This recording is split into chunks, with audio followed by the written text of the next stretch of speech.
नमस्कार, मी निलेश चोपडे. आपण पाहत आहात महा आवाज न्यूज. आजची बातमी मलकापूर शहरातील नागरिकांच्या सुरक्षेसंबंधित आहे. तर पाहूया माझ्यासोबत संपूर्ण बातमी. मलकापूर शहरातील बसस्थानक परिसरातील बुलढाणा रोडवरील हायमाश दिवा अनेक दिवसापासून बंद असल्याचे दिसून येत आहे. तसेच हनुमान चौकातील हायमाश दिवाही बंद असल्याचे निदर्शनास आले आहे. त्यामुळे शहरातील दोन महत्त्वाचे चौक रात्री अंधारात राहत असल्याचे चित्र आहे. या संदर्भात आमच्या प्रतिनिधीने संबंधित नगर परिषद अधिकाऱ्यांशी दूरध्वनीवर संपर्क साधून माहिती दिली होती. त्यावेळी सुरू करून घेतो असे आश्वासन देण्यात आले. त्यानंतर नगर परिषद कार्यालयास प्रत्यक्ष भेट घेऊनही हा विषय मांडण्यात आला.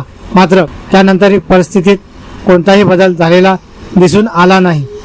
या संबंधित कर्मचाऱ्यांशी संपर्क साधला असता तक्रार व निवेदनाबाबत विचारणा करण्यात आली आणि मुख्याधिकाऱ्यांना भेटण्याचा सल्ला देण्यात आल्याची माहिती आहे. बसस्थानक हा हजारो प्रवाशांचा संपर्कबिंदू आहे, तर हनुमान चौक हा शहरातील वर्दळीचा चौक आहे.